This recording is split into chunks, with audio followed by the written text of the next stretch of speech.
क्या आप जानते हैं कि दुनिया में सबसे बड़ा कुरान भारत में मौजूद है। ये कुरान इतना बड़ा है कि इसे संभालने के लिए 25 लोगों की जरूरत पड़ती है। दुनिया का सबसे बड़ा कुरान भारत में कैसे आया, इसकी कहानी भी बड़ी दिलचस्प है। राजस्थान। अस्सलाम वालेकुम दोस्तों, आज हम आपको दिखाने वाले हैं दुनिया का सबसे बड़ा कुरान मजीद जो हमारे मुल्क हिंदुस्तान में मौजूद है। जी हाँ दोस्तों, ये कुरान मजीद इतना बड़ा है जो इसको पारों को पलटने के लिए, मतलब इसके पेज को पलटने के लिए 2 लोगों की ज़रूरत पड़ती है। तो वीडियो को ध्यान से देखिएगा और लाइक कमेंट शेयर करके जरूर बताइएगा। चलिए वीडियो शुरू करते हैं दोस्तों। क्या आप जानते हैं कि दुनिया में सबसे बड़ा कुरान भारत में मौजूद है। राजस्थान के टोंक शहर के अरबी फारसी संस्थान में मौजूद एक कुरान की लंबाई 10 फीट 5 इंच और चौड़ाई 7 फीट से अधिक है। यही वजह है कि इसे दुनिया के सबसे बड़े हस्तलिखित कुरान का दर्जा दिया जा चुका है।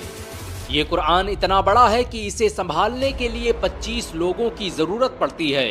इस कुरान का वजन 2.5 कुंटल से अधिक है। ये कुरान कितना बड़ा है, इसका अंदाजा इसी बात से लगाया जा सकता है कि इसके एक पेज को पलटने और खोलने के लिए 2 लोगों की जरूरत पड़ती है।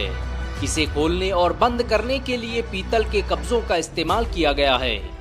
दुनिया के इस सबसे बड़े कुरान में बड़े पैमाने पर सोना और चांदी इस्तेमाल किया गया है। इसकी जिल्द पर चांदी और कोने पर सोने की प्लेटें लगी हुई हैं। टोंक के मौलाना अब्दुल कलाम आजाद अरबी फारसी रिसर्च इंस्टीट्यूट में रखे इस कुरान को देखने के लिए आज दुनिया भर से लोग टोंक आ रहे हैं। भारत के पूर्व राष्ट्रपति से लेकर सरकारी महकमे के लोग भी इसे देखकर हैरत में पड़ चुके हैं। ये कुरान साहित्य और खत्ताती का अद्भुत नमूना है।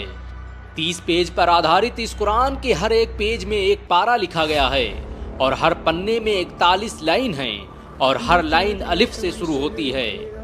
आपको ये जानकर शायद हैरानी हो सकती है कि इस कुरान को बनाने में एक स्पेशल तरीके के कागज का निर्माण किया गया जो इससे पहले भारत में कभी इस्तेमाल नहीं हुआ।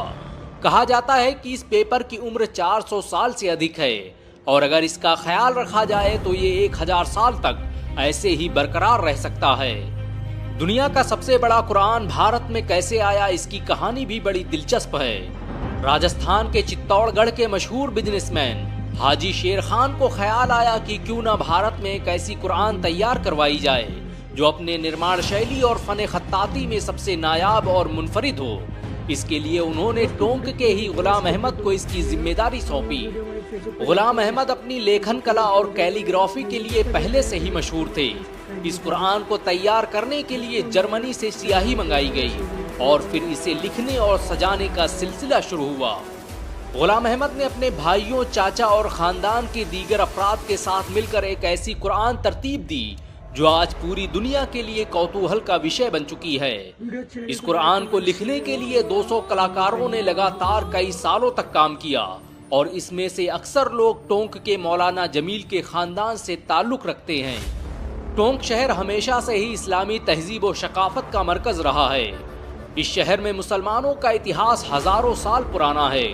मुसलमानों ने ही इस शहर में पहली बार एक रियासत कायम की जो रियासत टोंक के नाम से मशहूर हुई। इस रियासत की स्थापना नवाब अमीर खान साहब बहादुर शमशेर जंग ने 1816 में की थी। भारत की आज़ादी हो या फिर देश के लिए कुछ कर गुजरने का जज्बा, हर जगह टोंक के लोगों की दास्तानें बिखरी पड़ी हैं। ये वो शहर है जिसकी तारीफ करने से अमीर खुसरो जैसा इंसान भी खुद को रोक नहीं पाया। टोंक एक बार फिर पूरी दुनिया में चर्चा का विषय बना हुआ है। यहाँ पर मौजूद दुनिया के सबसे बड़े कुरान को देखने के लिए 50 से अधिक देशों के लोग टोंक आ चुके हैं। पूरी दुनिया हैरान है कि कैसे भारत के मुसलमानों ने बगैर किसी मदद के दुनिया का सबसे बड़ा कुरान लिखकर रख दिया।